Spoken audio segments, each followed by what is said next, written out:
Syaitan dismaya tu ni ipini hai Simon yom azkarona zing yom hatsmauna to ihe dingu chu ipiam tele syaitan dismaya ptilung si zala yom azkarona hunuwa yom hatsmau to yong hunu ta zo ihe dingu chu ipiam tele kum thung ke ya idi syaitan kum chengle yom hatsmau to hung hun ting la kinil na kibau tam na yang example halal saydiham takhanun saydiham shaylo diham shaydiham shikhianu shaydiham shaylo diham kinila yang kai cho hatina kumtina thoyo sipa de ai nei lo wa hile mi hingen khamim ho poskim ho iuno bola eno bola avet thu lo wa hile akile la nga thai thana thai mai so epizine tora yo si okera bola apum pya chai le api koru si thei so pathin thu pomlo hi kha thei je alung sung to khoi a chu mi khanin tora je alung sung a sim di helo i chu az mi to na ki ho te le na lung sung pa helo de na tho na la ngai chu ya a ho jang lo he la alung sung bo se kha chu ka na lo i chu ya chu vele han tu ni ai ne nim pa ne khadija nam khadi sei ding la wa kha chu piam ti le halal sei di ham shikhianu sei di ham shikhianu to halal saydam saylo dam aye chu tun inil ha apana saydi loy umai chu example khana raf slomo goren net kha do ke idea fa ding chief rabai ma sapen he chu aman ama psak din dung je zanting le tun inil ha zanting le halal long sayding shikhian long saydi te chu ai banga mo la rabadi bizan ham khanin zana saylo ding sun le saydi tikit oi chu ada son kina shaylo din tefila ragila chi de tiu mai so khan khanin pe hai takhanu ne shaylo din halal ne shaylo di tilo kin tin halal se takhanu se de halal se de tun adia pai ba tha do so hichi het ma sang vai het ding ichi sei ma vai het ding chu mi yo shin a het ding a pha de phiam additional bene mane se olim khada sin tin irho wa thila hilo khat ki hengu mai so irho wa thila hilo khat aki heng pa chu danin cheng de din rabai lin ta tai ra post ki mi za tham khanin thu sheng la thu la lo hei chu lo alung sung bo thu sei ya chu ka sei jing chu tho za ngai chu lung sung bo hilo le kha na vet ding na pho ding pi ki ji nam vet phot ngai chu dia helang yong vet di lang vet di ani ni vet tu ngai chu velo hela mo pen pen hoi chu angol ju ya aboi ju ya o agam ngai lu lo te halal sei lo te na kami na piu ngam zo le vet do je si a chu he ding u si pham te le Israel ga mahung ki tundo apana pathinin syata dismaya ipi wa milkheme ta kumimudin tin 6 day war han lang ipi yong le yom ki pur wa le pi le pathinin galzo na ami sel te khuna pe thillo pi ta ta mi hing yo si imu so ke we chu ya chu ya be omer siman va sheif mem alef na ipi sei ora khaim siman va mem alef na raw de shefin I he ding chu hakamat hamidina agam hung ki tundo apana ole khada si za dum ta aliya ya za dum ta thilpa hello thilpa hi te chu giula hi tai te ki pan tai te chu ai banga selema hi nai poi te chu fulfill a bonal hing nai loi chu ye te ta ya agani zo wa mi zo wai chu rafte ho koi machan ade lo piu chu koi macha de lo pi chu agam hung ki tun do apat jikiu chu hi lo agam hung ki tun do pa chu ashi he ti koi mana sei lo a phai te example khana tora hello ho tora simlo ho alung sunga thu sei hon ipi sei chi kharadi hote tu kharadi hola rablin ta khat aji tu fana hin khase bris ka tera pa rabi o shalib this skin ipi sei Israel gam independent tun do chu pathina kuna nisika ki se hi te so pathini chop na hi ngai lut na chop na khan a problem pa ji pi hai sa khu hello ho asu shit u hi te so kile la nga chi pi u hi te so hi ne bris ke te raf pani pi se agam gi tun do chu thilpha he te chu koi mana de lo pi chu e the ta e a chu khazo ni sing in nong Israel gam hung gi tun do pa hi kibbutz galiot pa hung ki patna he te chu ren the ha sa ki a hung ki sai na de te te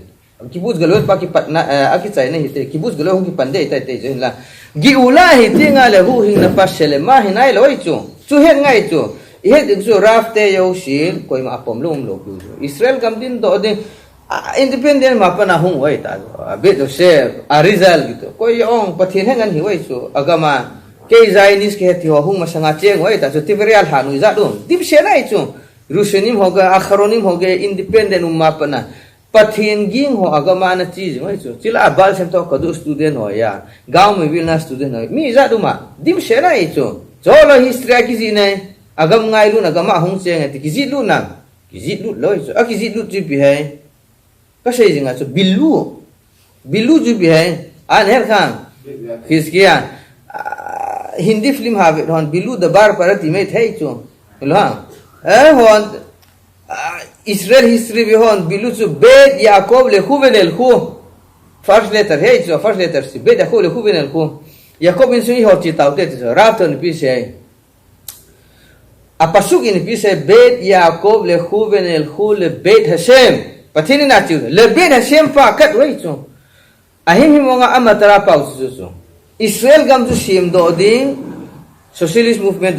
socialist idea ne hon agam sim do ding tun do da hin la tora su bai di te chu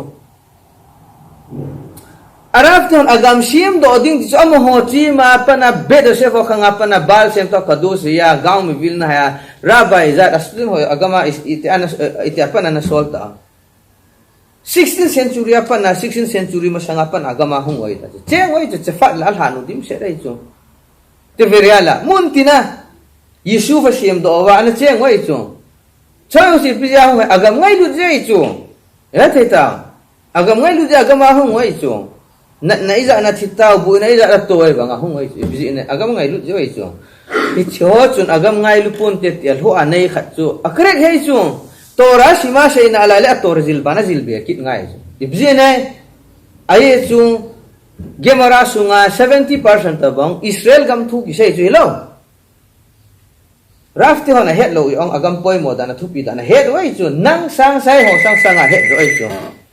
e ho sang sang a het zo ai chu et heta haya chu rafti ho na gabang ai lu poy ti ho si chu bui ai ya chu khazoni sin at ki dei ka ga ipi se khazoni sin कोई हिले रबनिम लिंता ताओ खरीदी राबाय हो राब लिंता ता हो जिया मिलियन गुपचू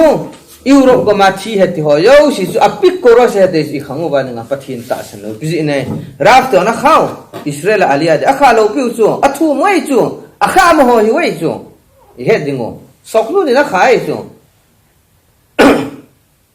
हिजि म संग पे आगम दिन दो मा पनांग कसै ता चू राबाय तम ता या चू Iraf te hovin agam angai nai te masapena het ding koi macha agam thet lo giula ki patna hin a hin la selema hinai ko dis abul buling nai lo isu isu chu het ding ya chu ta ani kuda pan sema Rav Yaakov Yosef in pi sai Rav Yaakov Yosef in arba to khayavim le hodot te zum michilin pathina thangwa de chu chila khat chu ko hai hama flik bayam te chu tui khangle na khol jina hong ya ara pa se tui khangle na surkhan aru khai chi lo mora khain tui khangle na khol jina hong khat chun a khol jin na ake khadan phata ake khada khalta chu bika go mera se the yang asa the loi chu ite ting la se de hai ite ting la se de nakon tui khang le an gal kai phat ding tul go hung thung phat da keng en tul go an chut ding a keng en tul go chut khat teng sakana den zara ko nin ka pam pet tai tinai chu thele minyan umna zo ding bir khara go mela sai dai chu he de ta tui khang le na ke khat ka gal kai tan bir khara go mel ka sai de chu thai lo pi chu halakha na phal lo pi chubang se na chu Israel gam independent ta i het ding koi ma da lo bi chu ibon wa rabadi yo shi ada khat chaw lo bi chu ti tung do ta chu enge hu hin na ki pantang tof ki panta ki chai tam chai lo i chu akim lai ge na lai wei chu lo ha ipji ai sei ho hem ai chu independent di ta na mu atmau di ta ya hele tram hunga tramin golan hai chu Israel te ha ti ngai lo pi chu elo le Obama hunga Obama in Yehuda to somro na kirat arba pangla in ho na sa be thelo de ta controllable thei lo dei chu independent di ta ki chu koi ma gami na chunga tha nei lo dei chu ne the na ba a hin la twa archa da brim kum jing ding to ta settlement na sa thei di ta na sa thei lo independent hiam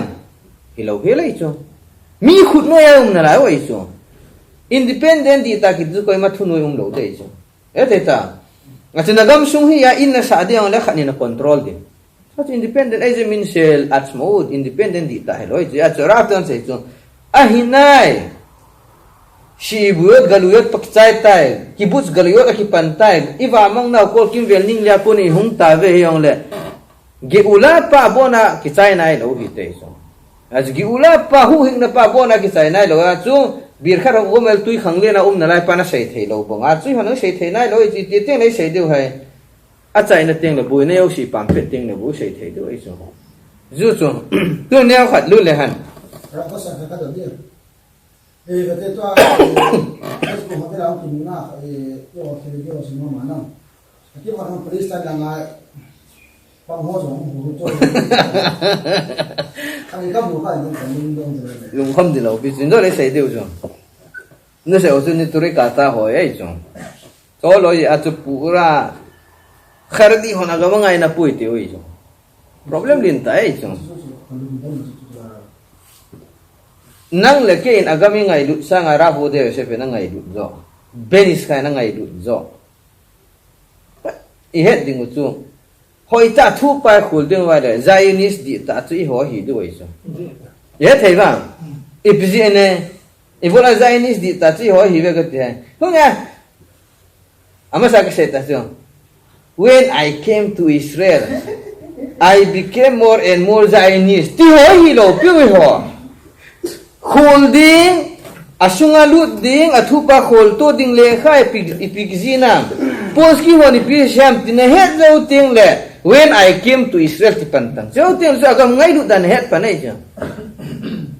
athu ma he nai lo he la ke zai ipyong Zionist ipyong dong tang ngai tang ni chang le bakhure shiva khat hong ding alo torzil khat hong ding ni chang le thum ve khezena aine du bisuf khali chion berakhamim baruk ata Hashem hamakhazir sehina tole chion tejo Zionist so hai pet zai na pet chion apa na hong ki panai cho chionut ne theta ya su koi hi le agam ngai lu di ta ho chu if hai Zionist ki te cho ade itina ngai lu ne thum ve ni changana taun am Jerusalem ki sha phat na denga amida thum ve na man lo ani hi le ke agam ngai lu ke ti da yang ta na lo na sei ba chu if ji ne agam ngai lu khat chun zan khang kim le ki thowa ipi bole ti kun kha cho ta sei chu achal pa vu di ki koya mit hilunga Jerusalem ki sa phat de nga taw yeng so cha gam ngai lu lo agam ngai lu poi ti wei chu ani mo ti ta bang so gam ngai lu ti he a khiskiya police wana dal le lai chu silai ta chu kari selat nei chu Zionist nahi na ding in ha ta bang sei chu he a chi ipi he e he ding chu amuhon atam a pi pa to e ho tam pi pa ki khie chu ai mi la ye ngayang ilungge lu ki bang ta loi chu he ding ipi ne ki khie ta chu ai mi la a khan ha khan agam ka ngai lu ti ho chun chapei panding ko lo pi chu M16 choi ding to chu agam ngai lu a ko wi chu hilo ha e ho ni ba he le agam ngai lu ki tu M16 choi a ki chai lo pi chu a to lang bu chu chu ale lang mai abul lang mai chu a chung hum lang na lai chu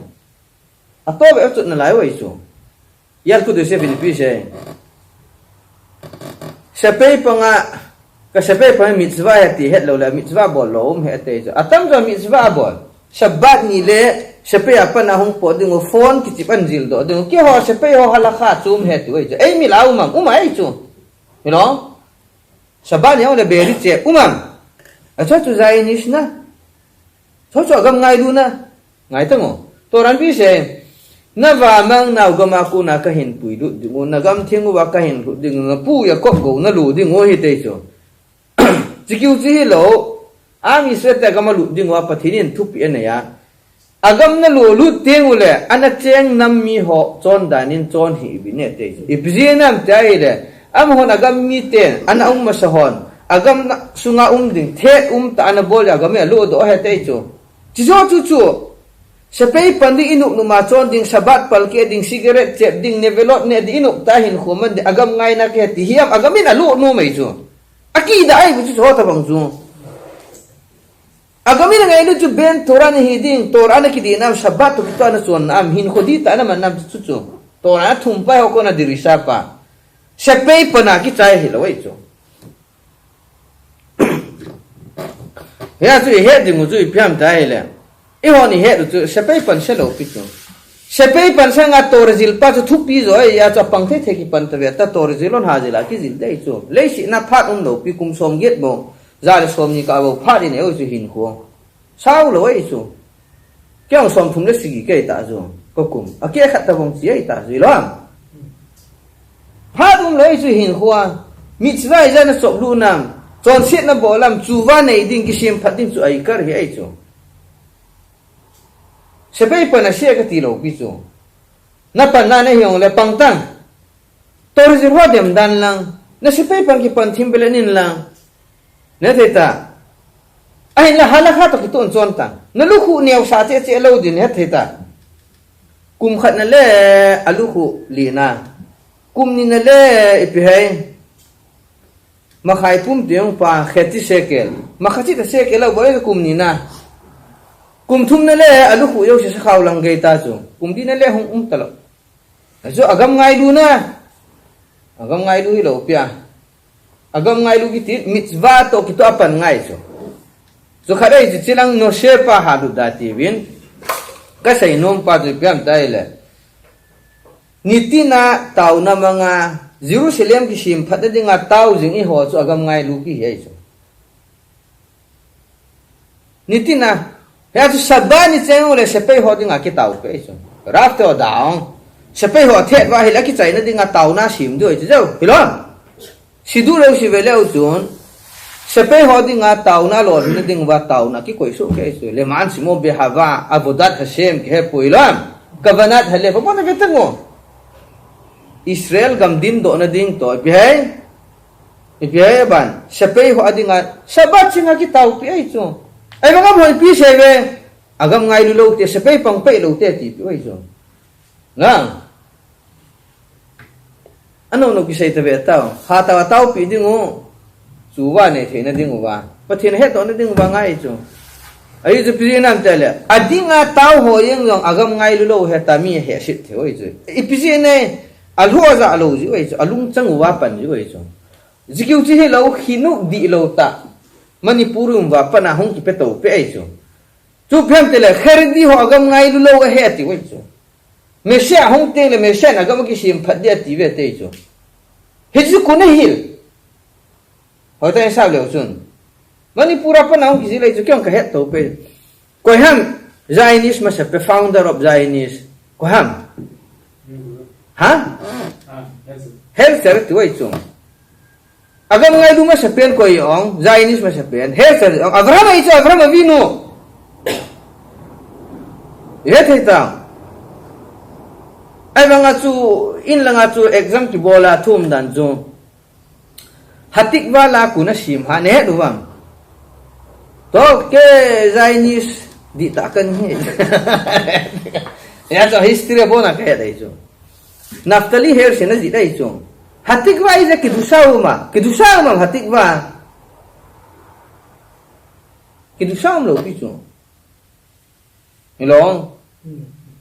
ya chu thil hi ale tu dan het ngai chu tora to kito nam tora to kito hiam chu bu chu tun velewan aprati mai lut na wa gang chala kan chai dei chu tu ni bang chu yom ha ji karo ne chu firagi ngai chu kain sunga ka toi chu honging ta chu ipika bole te hilim ka phota ka simpe chu thi ho dinga sepe ni thiso ho second war ala thiso ho dinga te hilim ka simpe ai chu hit ya chu iraf te vini hilo ai chu e deta te hilim simpila misnayo simpine tembel bonga ita din lo dei chu polanga statue bonga e he dingu chu ita bang dan pa hung pod do fira gin teng la dinding kiti pa chu hoi lai ku na hung pinge koi chon dan ham nam dang te zen tel ho chon dan ai chu ami thi ho gel do na a sai le na chom khat dingu te te chu mihim alung gela bar da ho nei khanin halakha bana halakha kizi nam mi thi ho gel do na minute nga sai le na din ti kizi kham halakha elo le minute ni dingu te te a simona mu kham khalo pia sulkhan u ora khaim even hazer khosen mispat yure dia phong le chun simana le pa pat akichai zan tap lo pi au ma chu khatu mai chu athisa ho gel do na dinga phachum tam ta bol do thum ipi hai kadi sei pi dingo te helium sim pi dingo misna sim pi dingo tora sim pi dei chu ya chi honang tu na siuri nei pa hi sepai ani thisa ho ding am holi luini smart di hintin azo teng le su pi te ho concentration ki ana tha ho mo ho gel do na dingong ye chu eta chu rap to ni hiloi chu ya chu isini khole jingyong he chu tora a le harbot bol dei chu tora le harbot bol ding mangal bol lo dei mangal ka tne do al hayes ya chu yom atmun al hayes ha bol du gi hinom to kinai che che di tinai chu azu yom atmun pi bol de hai pathin thua su thing dei chu tora le harbot bol ngai chu lu tu pi pen he chu he achu khana khanin agama ngai lu po ve thi lo he le chu nan khula ale khabu ta chila le khai da ma ya bi o mer ai lo le pi hai le khabu kol mi vaser ai lo le khabu dang tam ta mai chu ihun bolin lang lunin lang khul tang teng le chun raf to ni pi seiwam na he teng le agam ngai na di ta chu koi hi ne he be dei chu ana lungge la na sei teng ani le ichi pa hi sapai pongnum he agam ngai lu lo he chu nai lam chau mai chu he thei ta ai bang tora hoi tan zila ye dia pa na nei teng ani le lo pi chu chu ibje ne igere tara ya ku khele ki mal na chapter 3 na raf ku zainis tera baila ma shapen hai tu raf ku ni pi se bakhure siwa tora zillai golhang khat sapai panga kai do ri ate chu hine raf ku gine sei chu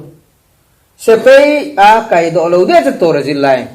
ibzinam tile amho tora zil ji agal zo na hi tai akhat nan he dingo ani na ipu abrahamin gala kun dinga chu pi bole aso te ho zathum lang a student ho zathum lang bit madrasa tora zil ho zathum lang kai do chu lo ha pathina chu nga lung hang ye te chu ipina bol na e bola gal kap dinga tora zil lai mi na kai do ham tai chu iti hiya chu araf pa na sei chu akhangai ho dinga musari zil do de hin tora zil lai golang ho se pe panga pui do de te chu e ho ni se yo i ho hi lo pi ba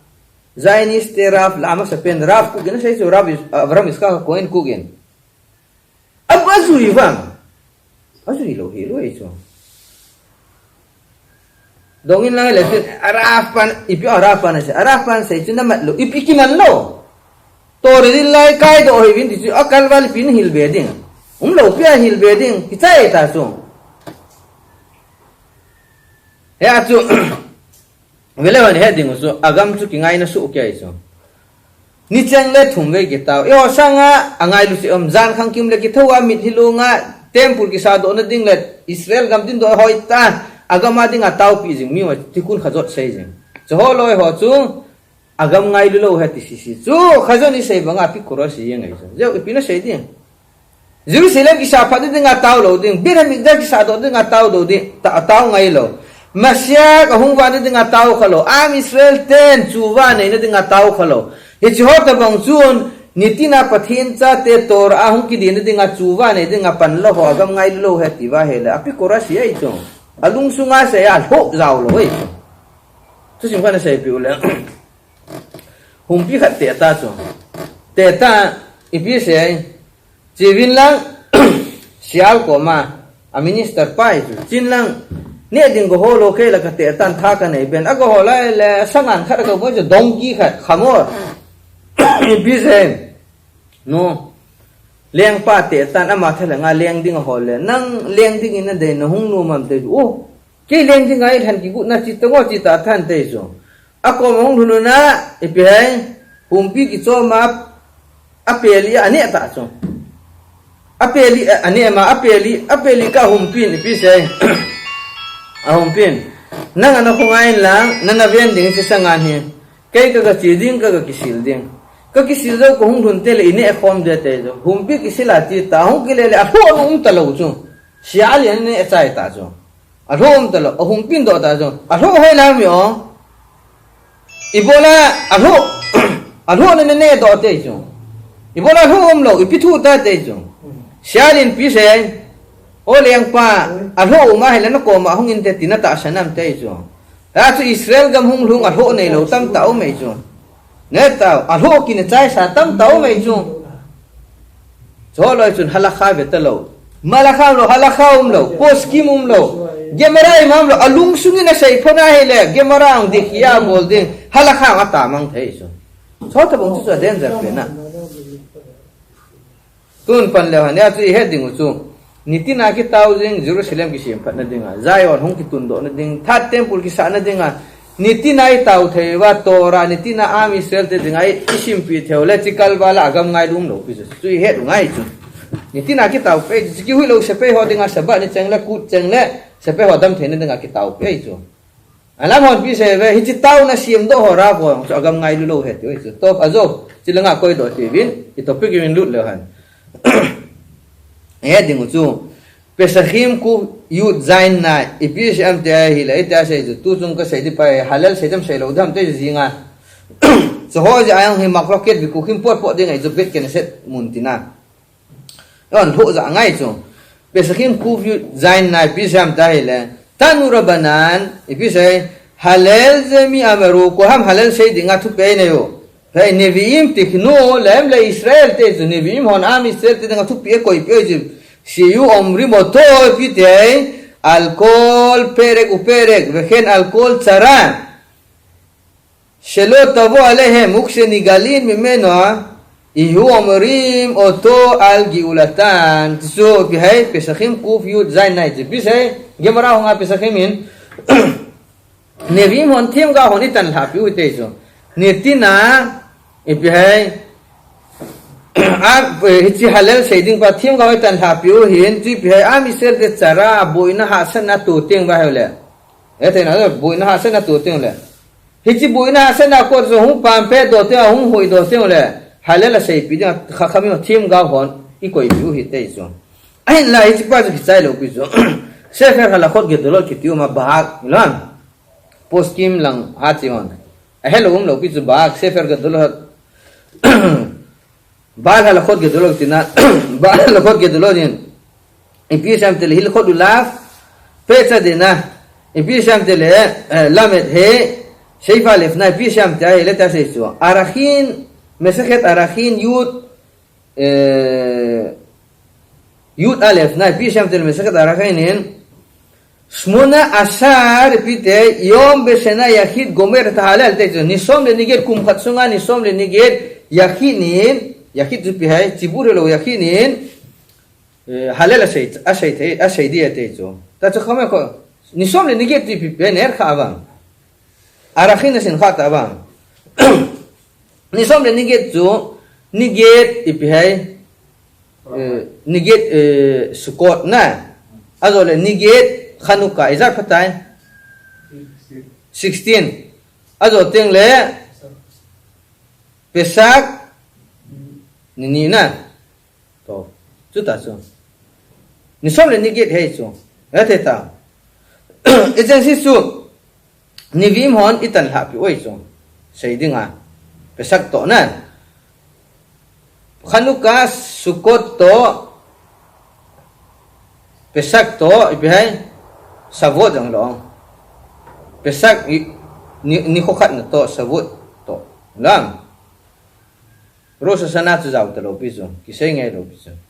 ya ni som le ni get sung kum khana ni som le ni get halal se ni dinga ni vim honi tan ha zu pe boina asan na wa ko na hung pampe do tengule am Israel ten pathin ko ma seva ki pathu seva pathina thangwa ni ding vai koi i bol pe oi tun bile han hit ya chu pe to so in mesakat sukha daf mem dalet amud bet nang sai chu ya chu bile han مسخت أراخين ناكيزي دافيوت ألف أموت ألف ناكيزي تبهاي يخيد غومير تعالى تيجو كل شين شام كل إسرائيل Israel jau sium lo na mun chu pi hai ipi sei nai phung som le phung ni ki kim lo na mun chu ya khit ti hi te so ne the ta khuti le phung som le phung ni akim lo wa hi le halal chu sei tham sei thei lo hang sei thei lo ti nai chu pasu thei chu a pasu pa ne the ta ala Israel nam so la nam ni kim te ngai le chun chu sei thei chu voi lo pi chu isu khadai chu ba nga chu ki sai lo pi chu ne dingo Wilan ya si pisay tani nin yahid lo yathil yakinin atsanga pisay halala say lo de if yathil igmor apa tay la say de teso ala tipa zo harak in pisay dai le lo yathil tipa apat lo di barakha say lo di tina zo ya so yakina sayam yakina dinga thil potang halala say no barakha be say di tina iso nadeta ya su ita su talmidai rabinu yonai no ipizi ne ita su sidai su berakhot yud dalet na ya su rabinu tamina ta sai su ikar takanat neviim lo haitaye la benes na sel kol Israel te su kakamim hon neviim hon takana sai pa su halal sai takana sai asim pau zu iloham am Israel te pumpi chunga nes thilki dang miracle po le bok sai dei su am Israel pumpil hin lawai le yakhit ki te so ya chu tha poi te so ne te ta ya chu yakhit ni na pa lo pa le a chai di te so ya chu am Israel te anam pumpi wal hin lo numuna chu lo yakhil le barek al halal te so halal sai lo de ya te na ram shafiru tibuni kraim yakhit wa khin ka bal hal khod gedlo te ya chu tibur khokhat chu thilsia pu na ki hat do ta ve chiburi ti diwang yakhi na ki lai chu ite ting la chiburai la ve chi pesakhim ku fi zain pa chu ite ting la chibura ki lai nam som la nam ni kim le bo yei chu nam som la nam ni kim am akim lo le yakhi bo ki lai chu in zo ting le rab da vin na sheye dikit ve tawan lo bi chu ke lo bi chu bal al khot ge do lot khan tosfot ni pesakhim ku fi zain na Arakhin amu dav yut na abona gemara posim hokan peiso katsa ga sai lo bizu la atsamina sai tikit be sa ni lo bizu na ju ay di uzi bam de le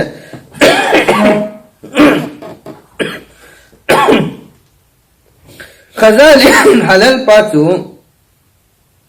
am Israel te pumpil hinahi lo sai dinga tu penai aval tiburo filum medina selema ipisen hay tiburo afilu medina selema ivrit hergam ta zo ole khadas ikhal ta zo astes pairam yeshiva kaingan nei ta zo ilong tu tung suti hi ba ke toi roi zo yeshiva kaingan nei ta zo mundina kirat gadas kilo mundin tiwa tun belewan tibur tu pi hai ja se dung ja afilu medina selema tu pi hai gampum pi khat hiong le yakhin akila ai chu ibona yakhin akila hai phungsom le phungni kim lo le yakhit hai chu ya te ta ya chu chu ya chu be dile ai nang ra sai likbo ala be barakha gal na khol mar halal lo ja se be le khen oh phone chu sai de nin ban ko ko le chen cho su sa ve no me chu ya ji bi sem dai le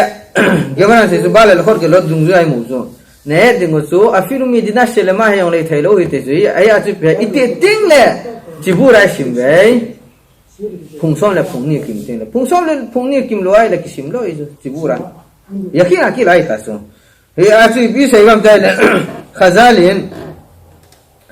ibi sai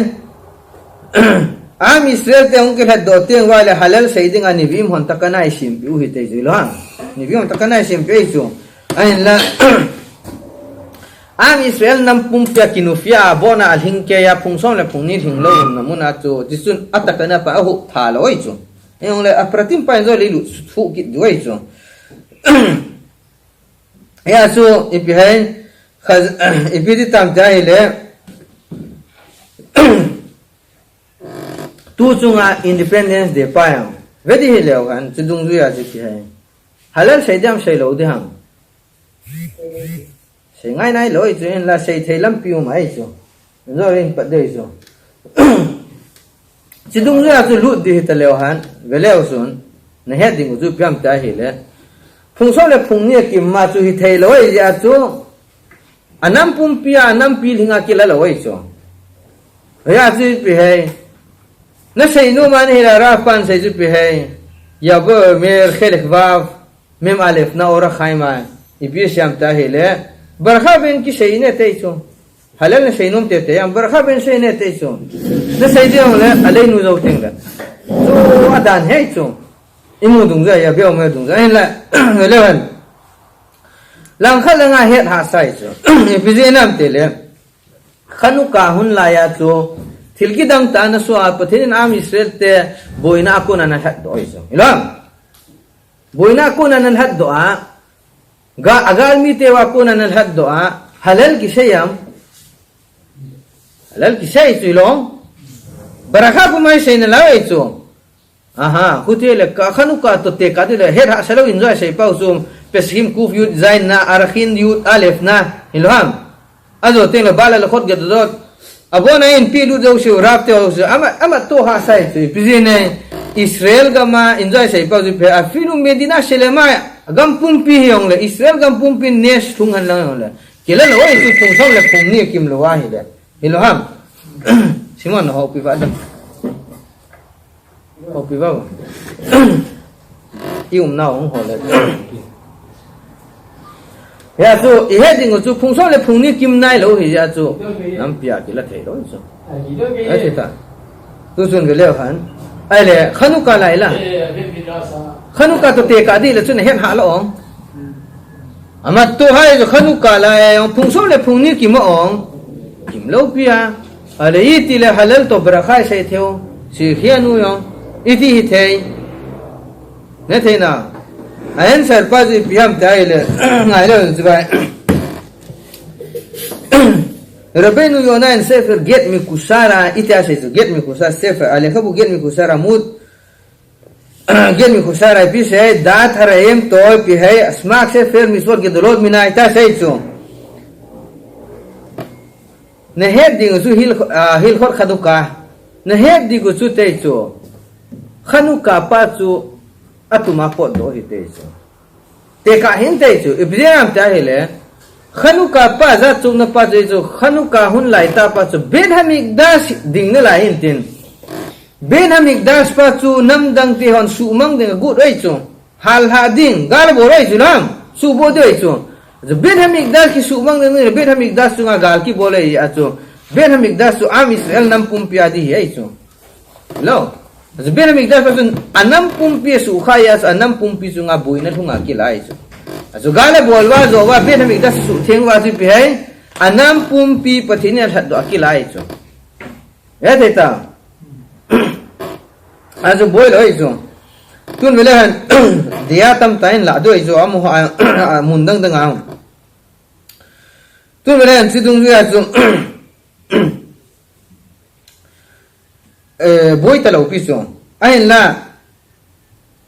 maharam ben zerakin ale khabu pi hay sayyidad la direct ale khabu ipi sham tele hil khor khanuka gemara in ipi sham tahile megila taniyot jo shabonin akhavet am israel te sunga thilki dang thilpha tam tan thung jo si analok joi chu Megila tanit kita so si bitlum abona su be isu Hanukkah to purim bo dar hada no iso koi dano ipije ne Hanukkah le purim pa am Israel nam pumpi chunga thilphal hungai je achu Hanukkah le purim pa koi dano adang yosi adar ha o hi te iso hude chwa ko nai jil do ding su Hanukkah chunga anam pumpi chunga hungai iso purim ang anam pumpi chunga hung tina iso ade ta ande achu Hanukkah le purim pa dar ha o te iso ndo de le ung ki che de wen tin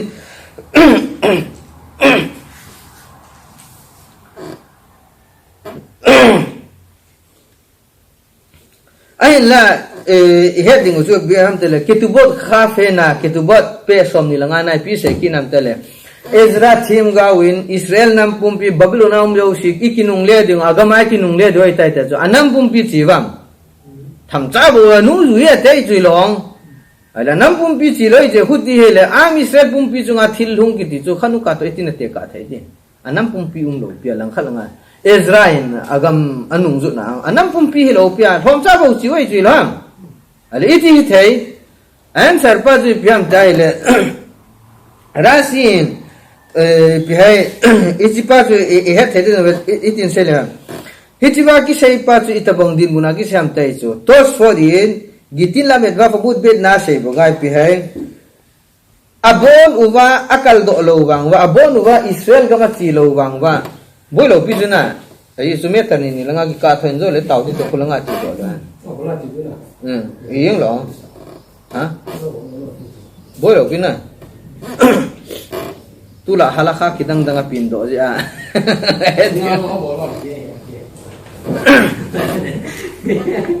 Azu hedi guzu biam tele tos fonin misaket gitin la medvaf amud bet nasay bungai pisay shaf alpi shelo alu hakol be me Ezra sofer Ezra huna bon wa chi lo wang wa aphung tinin tham khara jaw so ke be te o tele phung som le phung ni si chu tham khana nat phasu ke we chu ai le isai pau chu misaket pesim kufyu zain nai sai pau chu anam pumpi ti pa anam yau sia member di za nam phada jaw ko le nam apung khai ling ni apung khai lina hele na leta ite chu tos fo ne hil che nei chu ai la ai aban chi de han he ding chu pyam tele cho yau sia ko na izil do ding chu ipi hai anam pumpi chunga hunte nga hele ai lo ai le thil hasan na ko na ki hat do ai le to ti ju bo ikhat dilan jiwa ko na zil do theu ju pyam tai le second bit ham ikda sun la ya yovel zui na lai wai chu hello yovel zui wa hele yovel chu ti teng la ki zui the ai phung som le phung ni kim le bo ki zui dei chu phung som le phung ni kim lo ai ite chu dat post ki lo si ai chu khat chan leo khacha pampet lo hela anil kalum lo biso phungso le phungni kima hele khuti ya hele phungso le phungni kimti nai cho ya theta iti ya ju pe hai khatu ka le purim pai bola bitel ki bollo hai tai sai pau tam ji yong su he tun ji le han ji dung ju ya inja ka sai pan ku da pai lu ding so araf pan sai so ya be omera khelek wa memale mem bet na ong se ya ipisham tele mil khebe to komi bote lo le war of independent ke poi 6 day war ke poi yom ki pura ka pathini thil ki tang tai bol pi lo abola ichu thilo pi ta tai bol pi oi chu hilam pathini akhoto na pa ichungu wa ko iveti kamu poi ti chu thailo pi chu ara pa pathini thilo pi tai bol pi hom cha bun galin ta zo hi te eteta mi hom cha khat nam khat bo Israel ga baw man nam chu Arab country yo si humu wa thadi hum go azo wai chu ti miracle hi lo an la he ti ku chu pyam dai le adi nai te chu pathinin ai ngai lut jibin igal bi te wa ko nin il hat do ve te chu a hin la thil het be di u me te chu i bi nai maharis khayud ina sei chu shabat khafa le famud bet nai ta sei chu ibola khanuka pa chu ni get ki mangham te chu maharis khayud in sabat izat de khafa le na misaka sabat khafa le na amud ben na ibola khanuka pa ki mang hai maharis khayud in ihil dug zo ya chu khanuka ki mang pa chu igal mi te zo ji vai manu hi lo chu ya anu mu kha bang gal mi te zo ji akut ki bol khang au me ti le atora zil athazil ngai chu na theta torazil hi la thazil ding a heloi la thakul kit ngai chu ayu zipi ne am Israel te ni history wa igal mi te izoji wa ilok kha lo pi chu ko ba ki ro nge lo chu ahin la khanuka hun la ya ilok pau chu grit te izoji u hi lo pi chu ipjai lo ilok hai thau mei ni khat wa ding lai ni get wa pa miracle ki dang ta pa chi lo wai chu theta hizigel do na ki bole jo khudilo ya ile ipi hai ma o churi swati sao dang sao ipi hai ni get thau mei wa pa chu igel do jing yeng wai chu tu ta pa khat dong ta khanu kai ba wala na man hai dong di tele pi sei de khanu kai wala ki mang jevanin te zo ji uchila ti de alho ne ka ang sip de te le pak she men ji he te so miracle thau mai ni khat ba ding lai ni ke da ba ji he a zo khamim hon gali zo ji u ba khanu kai man he ti kha bang ho yong leo su khan ru ale fa pat taf sa ki sai lo post kim khat ta sei lo pi so ai la se u chu khanu ka ni ke di man pau ji pi hai thau mai ni khat ba di lai ni ke ba ji ti ang su mun ti na ki ji dei so ya chu khanu ka ni ke di man pau ji pi hai halali sei pau chu thau mai ni ke ba pa ji sei ni khat ba di lai ni ke ba ji ai chu ya thei ta bang ajo takanat ni vim ho sei dung ja ti ai chu miracle mi al hatte ba chei chu kuna hil chen thei di albat instant ko la hil chin sa ke hil chin thei lo de ni khat wa di tin gi wa ke he po ti de sui lo le si chunga scientist theu se ko ke he chi chunga ko ne ti obo ai la gala ki ti te nga la gal kap them khat chun mi thumin no mi sang khat kap ni chai thei cho tek ti ke thi pho du le chibonga chu mi hom chan no mi tam ta zo thei cho tek ti ke thi wa he la am israel te ki chung hi lo pi so example kana Alexander Macedonian Persia ti zo iti zo ai sapai sang so pham khanin lak wala athau so lak thum lak li lang hilom a zo ai so ipi zo technique thip jo ai so gal bol a thip jo ai so chibong a chu khanu ka la gal zo patna khon mi hom cha in hello khanu ka tin 6 day war ke poi war independent ke poi yom pu war ke poi mi hom chan gali zo pau chu miracle ye chu a hi poi kitilo pathini ni pan pi oi chu ipan pi pu be kitilo ai chu raf ka hanamen bisai no iso pite ho gal ko na chi ding I ho nun ta chai tau ding ba khuri siwa ho nei mu du le na keng chu na sut lo de ti zilam ma se u dai chu na keng chu na sut thei lo de te chu e bi ne keng chu pu mai mu chai mu a ki sim bet lo i chu te ta na keng chu na sut thei lo de te chu na so pite ho gal ko na chi ding na hon ha sa ta num ta cha num ding thei lo hi te chu to ra na sim pi de te chu sepe galku na chi ho tora zilhon bakure shiva hon bene brag la le Jerusalem la hele ya teta aga zon ding wa tora simpiwa tauna man ko iso akiang chu dong su lo hela kiang chu ki buda no iso elang hitchana chu ki ho khai chu ale hitchana na tau pi ho hitchana na lo hin ding na tau pi ho tora na simpi ho chu agam ngai lu lo na ti ding to fa no laki sei te ta han tilang pa zo su kha da te to han a khol no ki khol be de u yeng ai chu to ai sei nom pa zu pe mi hom chan no mi tam ta ga la zo the ti chu mai chu e te ta ilong tektika thi wa hi la zo the ai chu yo ki lo u da history tam ta ve lo chu hom chan nang tam ta zo ai chu ilong yo he theding in selan bene man se at history he theding in mizo hon MNF on Indian army it is on thom chan tektik thip jo ai chu tu simum tula miracle chu ai chu hilom ya chu ipi mu bai miracle chu hinai on le te baum thei hi te chu ne chara mi thom chan tam ta zo thei te chu ita bang pa chu takanat nevi min ohu poi te chu ohu pa chu pe ate anesh pa chu ageder akhala hi le te ba a hilchin thelo hi le hudele puri ma pina loki deta puri ma chu boy kit loki zo ara pa puri ma yang chu pasal khanin leng khanin aleng ka manu mai ki wa de ong nu mai khada de ja mi hing sang som get lang thina dingat suye kai thei chu mi hing ho na ban loi chu abab ne cher hei chu ilam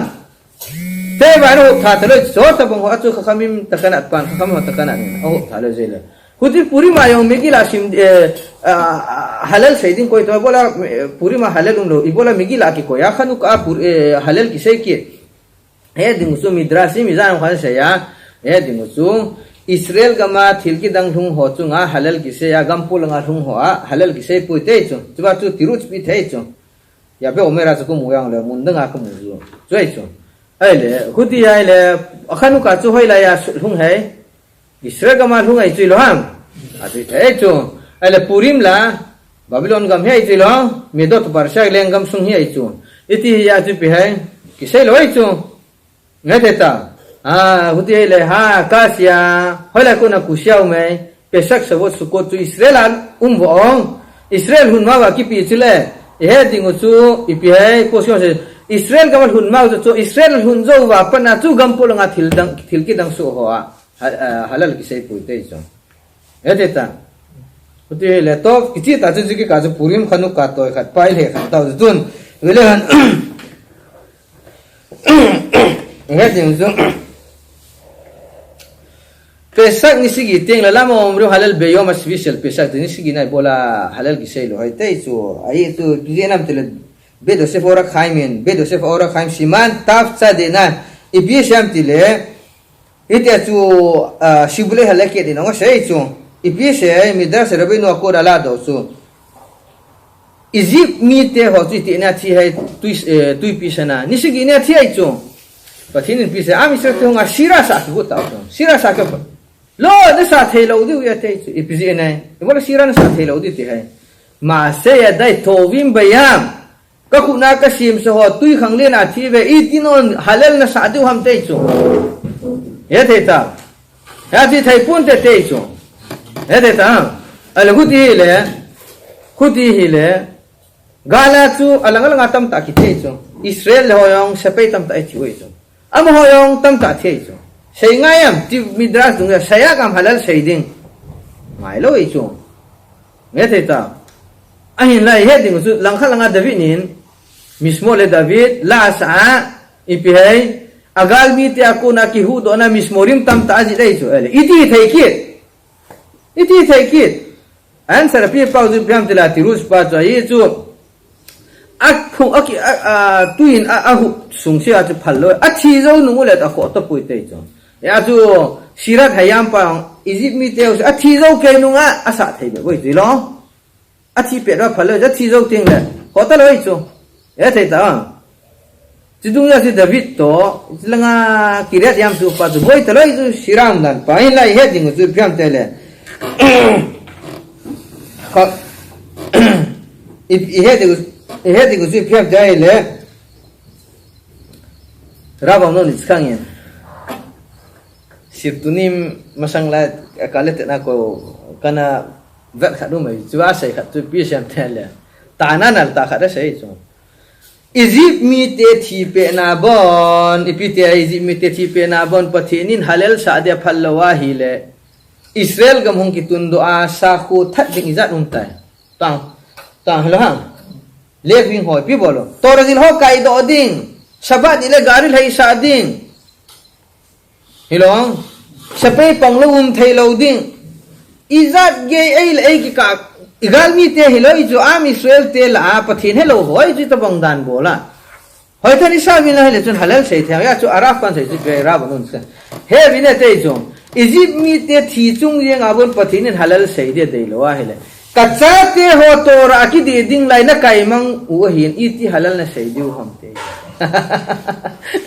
ne te ta kadinga ki pe tora hinjil di lai ho na kai mang ding wa heule iti halal ki sei di thei pun te thei chu tam nal tai ki dei chu reason base hoi tai chu te ta ya chu he ding chu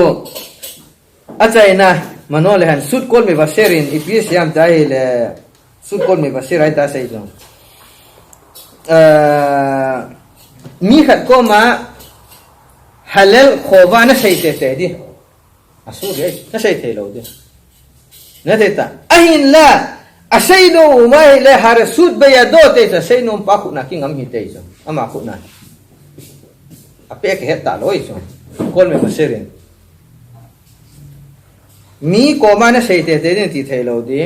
ahin la asai no le ar sud be akhu na ki ngam me te so aki sei te so ko loi so asai te ha amma sita dunga barakha puma eto jo Rabbi Chaim David Halevi injong ngekor Chaim la male khabu Rabbi Chaim David Halevi Israel ya tibra bain hi aichu rabai lin ta hei chu ama no sei chu halal sei theu barakha puma na sei the he te chu bolo pi chu a sei thoi chu pos ki ne wei chu ilong chu dong chen na chu ei mi tam zo na ha he chu rab do view he chu รับดูเรื่องน้องสิขียนุเสียยองเสียดิ้งฮัลโหลยองเสียดิ้งจุดปัจจุบันจุงว่าทิลพายบอลป้าเกลโดลว่าจุงทิลพายบอลเฮ็ดปีโลตะบงฮิตเตอาคุณทิเลยหัวสิปัจจุบันทิลพายบอลเฮ็ดลงเงินอยู่ตาใช่ไหมพี่เสียตาดิ้งดิ้งจุดเดียร์เล็กันนุ่มไอ้จุงดิ้งสุราบุเดเสียเป็นเสียจุดเปงอินใจเสียอยู่สุดจิรูฟบอลินลังโพสกิมหัวอยู่สิหินลันลังอาคุมขานาบอลดีตะเลวหันเราเดี๋ยวเชฟินะเสียตัวนักคนน่าเสียนุ่มวันปะทินินทิลกิดังตามตายบอลปีวินอากำหงดินตัวปนินทิลโลปิตาตายมูเวกาลิโซอูเวทิลตายมิตตาวิดิมูเวเตยจงเสียเนี่ยขอป่วยเตยจงละบารักาเบียนะเสียดีเตยจง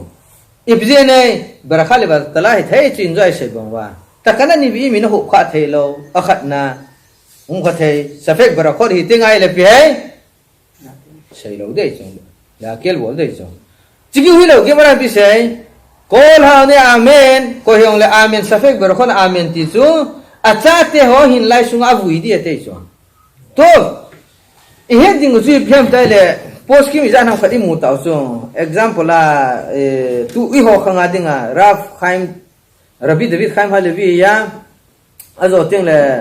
raf do lor hiya azo teng le pi hai jiba sut kol me baser hiya mun ja khanai mu taw chu sei the he tiคนมีภาษาในสื่อสเปกบาร์โค้ดต่างเฮตเตจงอาศัยนุ่มปัดงาสเปกบาร์โค้ดต่างเฮตเตจง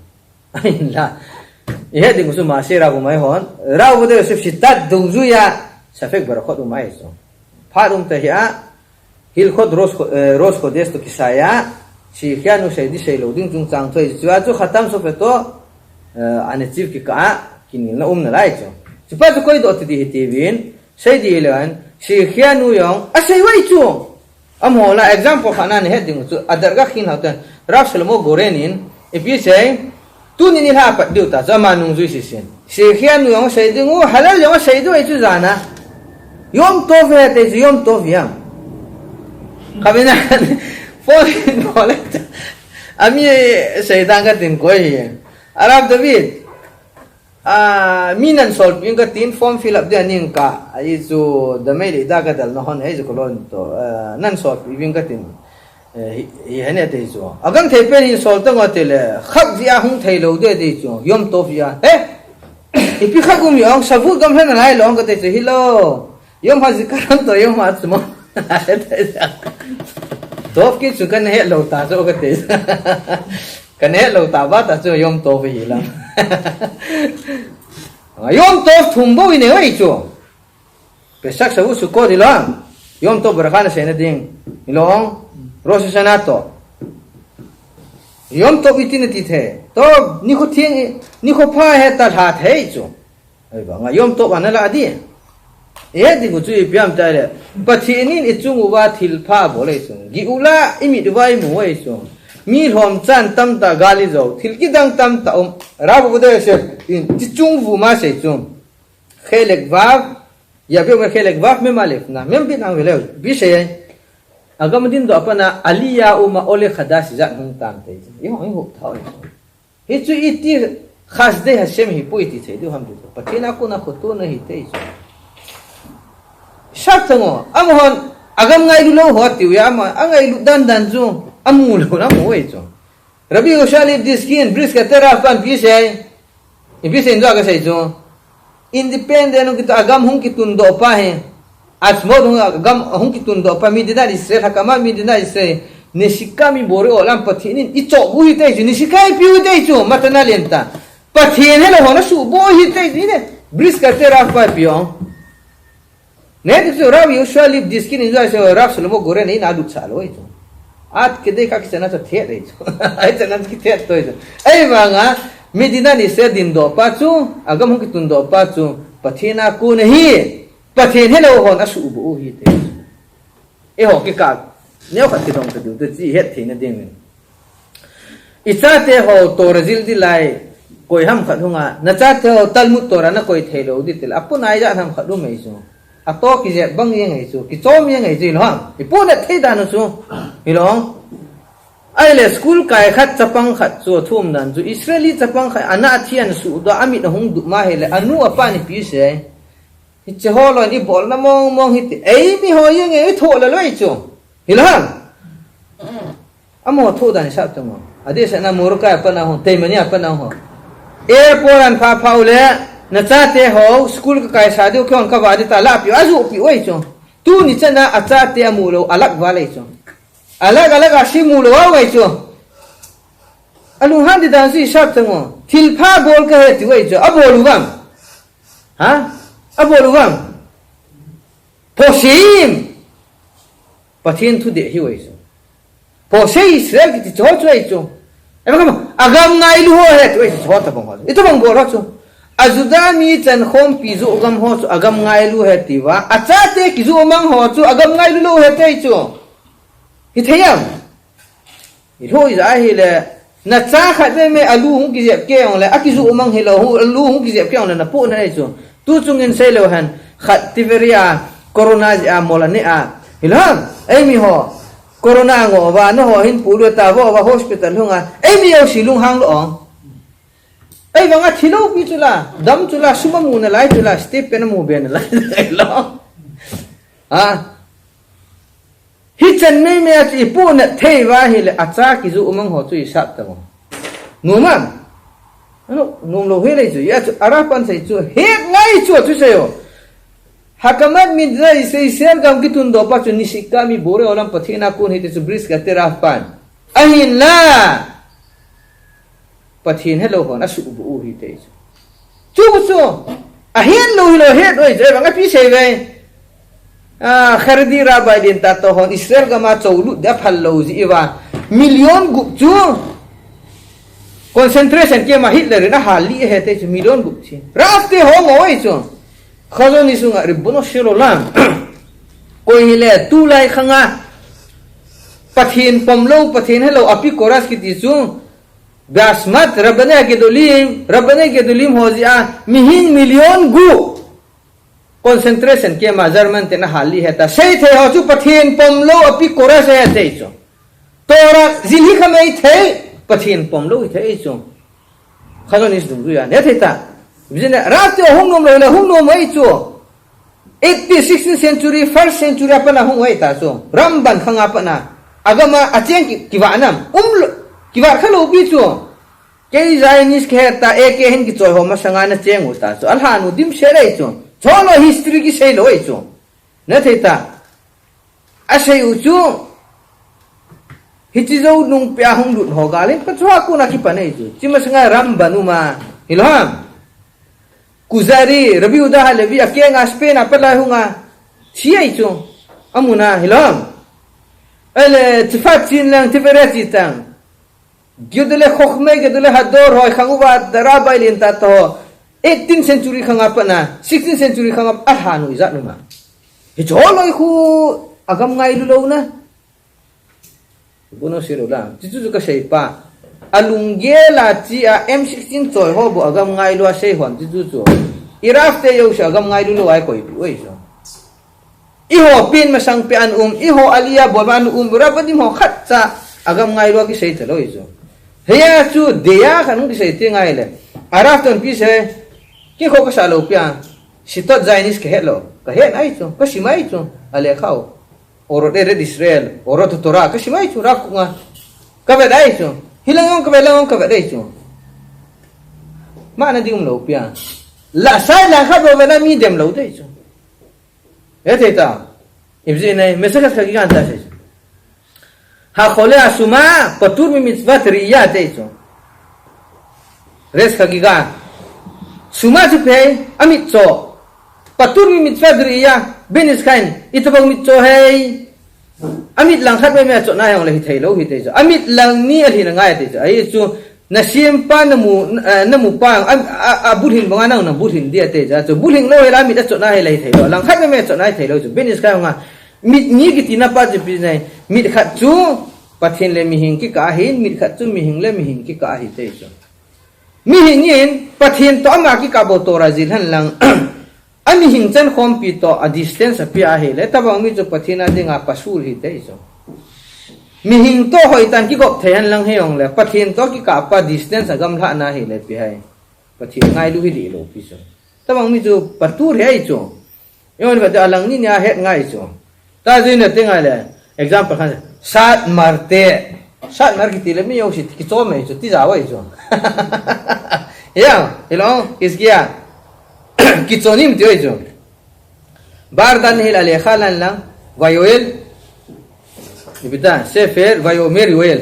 ale khabu azol salo sabo la lang simin la iun bol phot ne azol le ki cho nim ham dong phat ta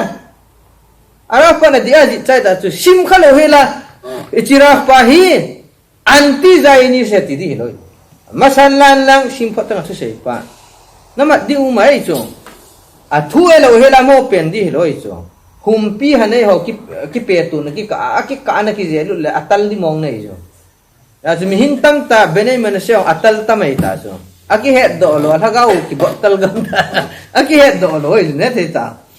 ti a chu veleven he ding chu araf te hong ge bin lang helo chun adesana mya sherim la vela tu chana independence de hong no yom hat mo hong no en ngol le ngom mai chu tawa ka ma agam ngai lo tor zilo agam ngai lo he ti wai so tor zila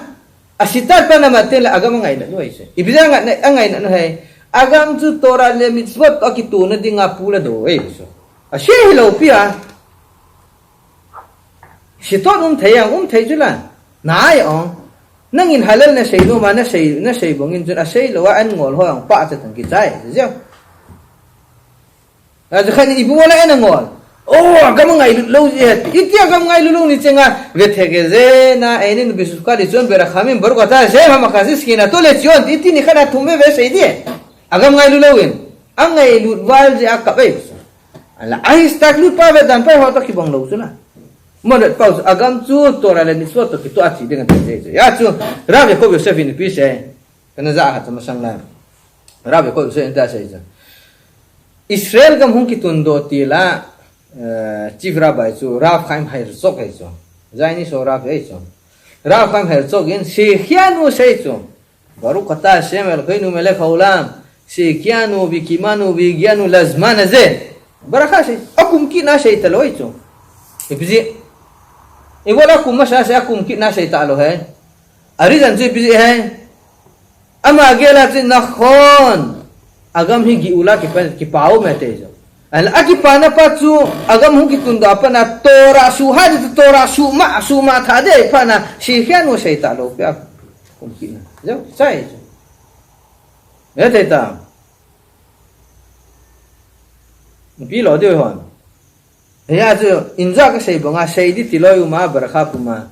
ya chu tu jana pana si khian wo sei halal to sei dei jo rab goren le anung zui si ala ji stage tu kal do la chun tunin ha sei lo azing ni khapa na sei de rab david ha le be lo le pm sut ko me baser ya zo ting le rab do lior ho to bang jinga khu sun ting le barakha to si khianu to sei tha di ti ki roi cho alai ho sitat rabo de chef dung zu ya pi hai safek barakha le batalau mai cho I had to safek barakha le batalau ting a hele hoi lai mun hiang le safek barakha le batala na muna amen te acha te ki buidi ate cho hin lai sunga I had ding chu piam te le safek barakha le batala te ngai lai heading su klali nei wa halakha aklal pe hai shabal neget maran hai so maranin safek barakha le batala amen ti the ati banga ehon le inyan barakhot barakha iteng le shabal neget maran neget na chi wei cho Ini supene safek barakha le batala iteng le amen ki tingai wei cho Iti ya ti fi hai ihe dingu chu safek barakha le batala ta boina pos ki myo ja kona ahoi the pena po do ding chu kana sei jing ko ha ta khanun ragila chi ding tauna ragila chi ding abo inom lo pi chu ragila chi ding alei nu sei jo ting le halal sei nom tin ten hon barakha be ya sei di wei chu barakha jaw lo a ai ji bi ne barakha ma shaitan wa hela makhlukat pos ki mu mai ta ya chu safek barakha le batala cha ko na ki hoi do na dinga chu seba real ta se adif na bol sang ana bolo phajoi chu ya thei ta injo til agam ka ngai lu ego pakai kadi padam jen je ne ana be se nen ki paum wale ti jen halal se lang na hin kho se na cha pa hui kha ta chu ni pi ong ka na pos ki kha kha nen phalan lang hi ong da ấy chỗ cái vào mình phổ sẽ thì giá rồi tiếng là post kim tâm rồi tung duy à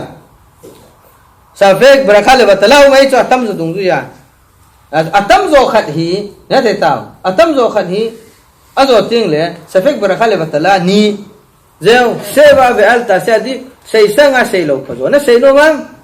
dia ayu si kinok tu na tu barakha be ya alainu le sabak yo te la shay le tun dia ayu si kinok tu na kinil na lo tu answer pa ya tu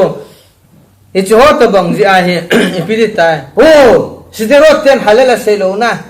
agam ngai lo te anti hom lo pi ai ho a